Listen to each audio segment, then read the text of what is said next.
একদিন সকালে স্ত্রী স্বামীকে বলল, আজ তুমি বাজারে যাবে, অনেক দিন হলো তোমার কেনাকাটা করা হয়নি। ঠিক আছে, কি কি আনতে হবে বলো। 1 কেজি আলু, আধা কেজি পেঁয়াজ, আর একটু ধনেপাতা। বাজারে যেয়ে কিছুক্ষণ ঘুরে ফিরে কেনাকাটা সেরে বাড়িতে ফিরে এলো।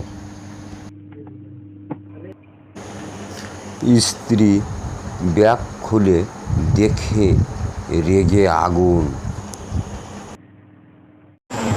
এগুলো কি? আমি তো 1 কেজি আলু বলেছিলাম, তুমি তো 2টো আলু এনেছো, আর পেঁয়াজ মাত্র 2টাই।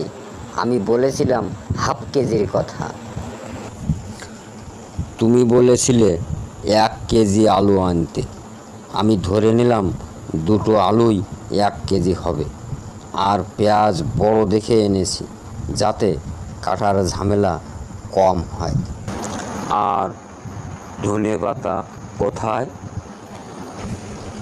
ও হ্যাঁ, বাজারে গিয়ে দেখলাম ধনেপাতার দাম অনেক বেশি, তাই ভাবলাম এটা না হয় ছুটির দিনেই কেনা যাবে।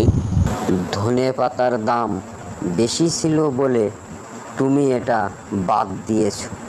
আর এদিকে তুমি কি এনেছো? এনেছো 1 বস্তা বিস্কুট।